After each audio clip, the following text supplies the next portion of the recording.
ಎಲ್ರಿಗೂ ನಮಸ್ಕಾರ. ಭಾಳ ದಿನ ಆದಮೇಲೆ ವಿಡಿಯೋ ಹಾಕ್ತಾಯಿದ್ದೀನಿ. ಈ ವಿಡಿಯೋ ಹಾಕ್ತಾಯಿರೋ ಉದ್ದೇಶ ಏನಪ್ಪ ಅಂತಂದರೆ, ನಮ್ಮ ಸ್ನೇಹಿತರು ಅಂದರೆ ಮಹೇಶ್ ಕುಮಾರ್ ಅವರು ಒಂದು ತೆಲುಗು ಮೂವಿ ಮಾಡ್ತಾಯಿದ್ರು. ಆ ತೆಲುಗು ಮೂವಿಗೆ ಒಬ್ಬ ಭರ್ಜರಿ ಖಳನಾಯಕನ ಕ್ಯಾರೆಕ್ಟರ್ ಬೇಕಿತ್ತು ಅಂತಂದ್ಬಿಟ್ಟು ನೋಡಿದ್ರೆ, ಆ ಖಳನಾಯಕನೂ ಕೂಡ ನಮ್ಮ ಸ್ನೇಹಿತರೆ ರವಿ ರೆಡ್ಡಿ ಅವರು.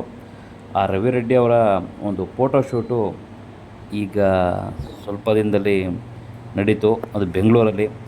ನಾನು ಕೂಡ ಆ ಒಂದು ಫೋಟೋಶೂಟ್ ನಡೀತಿರೋಂಥ ಜಾಗಕ್ಕೆ ಭೇಟಿ ಕೊಟ್ಟಾಗ ಕೆಲವೊಂದು ಚಿತ್ರಪಟಗಳು ನಿಮಗಾಗಿ ನಾನು ಹಾಕ್ತಾಯಿದ್ದೀನಿ. ಈ ಒಂದು ಫೋಟೋಶೂಟ್ನ ಸಂಪೂರ್ಣ ಮಾಹಿತಿ ಇಲ್ಲಿದೆ.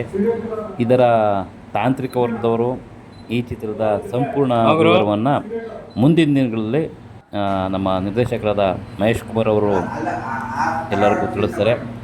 ನಾನು ಕೂಡ ಆ ಒಂದು ಚಿತ್ರದಲ್ಲಿ ನಿರ್ದೇಶನ ವಿಭಾಗದಲ್ಲಿ ಕೆಲಸ ಮಾಡ್ತಾಯಿದ್ದೀನಿ.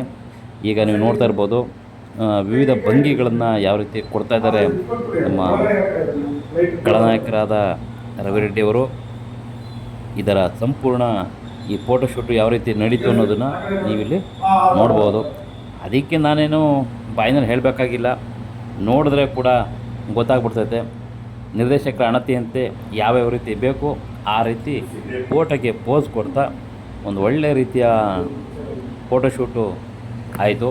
ಆ ಫೋಟೋಶೂಟ್ ಆಗಿದ್ದನ್ನು ನೀವು ನೋಡಿದ್ರೆ ಸಾಕು, ಖುಷಿಯಾಗುತ್ತೆ. ಎಲ್ಲರೂ ಕೂಡ ಈ ಮಹೇಶ್ ಕುಮಾರ್ ಅವರ ನಿರ್ದೇಶನದ ಒಂದು ಈ ತೆಲುಗು ಚಿತ್ರಕ್ಕೆ ಒಳ್ಳೆಯದಾಗಲಿ ಅಂತಂದ್ಬಿಟ್ಟು ಅಲ್ಲಿಂದನೇ ಹಾರೈಸಿ. ಈಗ ನೀವು ನೋಡಿ ಈ ಫೋಟೋಶೂಟ್ನ ಒಂದು ವಿಡಿಯೋನ. ಧನ್ಯವಾದ.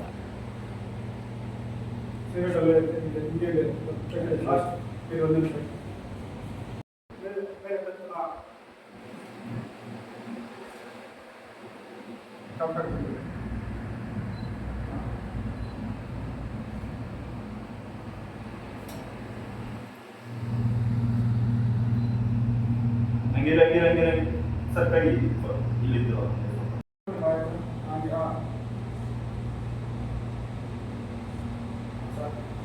ಕೈ ಮಾಡಿ ಅಲ್ಲ ಕೈ ಹಂಗೆ ಕೈ ತೋರಿಸಿ ಬೇರೆ ಸ್ವಲ್ಪ ಕಾಲು ಸ್ಪ್ರೆಡ್ ಮಾಡಿ ಸರ್. ತುಂಬ ಕ್ಲೋಸ್ ಇದೆ ಅಂದರೆ ಹೀಗೆ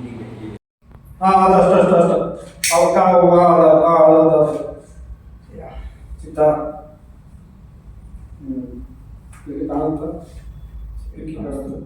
ಸ್ವಲ್ಪ ಲೈಟ್ ಹತ್ರಕ್ಕೆ ಹೋಗ್ಬೇಕು, ದೂರ ಆಯ್ತು ಲೈಟ್.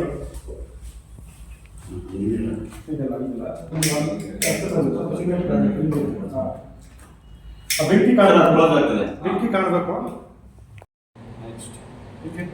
ವಾರ್ನ್ ಮಾಡತ್ತಾರ, ವಾರ್ನ್ ಈ ಕಡೆ ಇನ್ನೊಂಚೂರು ಮುಂದೆ ಎಸ್ ಅದೇ ಹಂಗೆ ಲುಕ್ ಕ್ಯಾಮ್ರಾ ಕೊಡಿ. ಸ್ವಲ್ಪ ಕೋಪ ಇರಲಿ ಮುಖದಲ್ಲಿ, ಕೋಪ ಅಂದರೆ ಕ್ಯಾಮ್ರಾ ಲುಕ್ ಕೊಡಿ ಹಿಂಗೆ.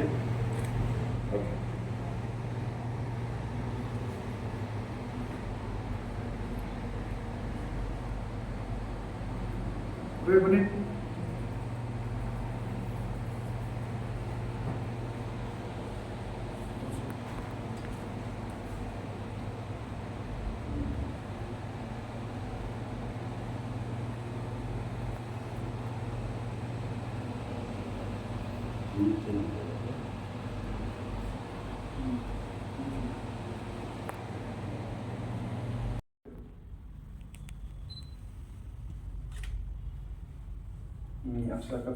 ಓಕೆ, ಸ್ಟಾರ್ಟಿಂಗ್ ಚೇರ್ ಬನ್ನಿ ಮೇಲೆ.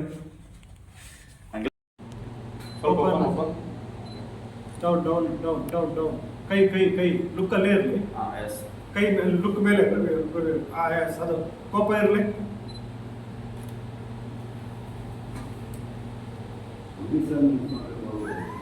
ಮುಂದೆ ನಿಲ್ಸ್ಕೊಬಿಡಿ ಅಲ್ಲಿ. ನೆಕ್ಸ್ಟ್ ಸ್ಮೈಲ್ ಬೇಡ.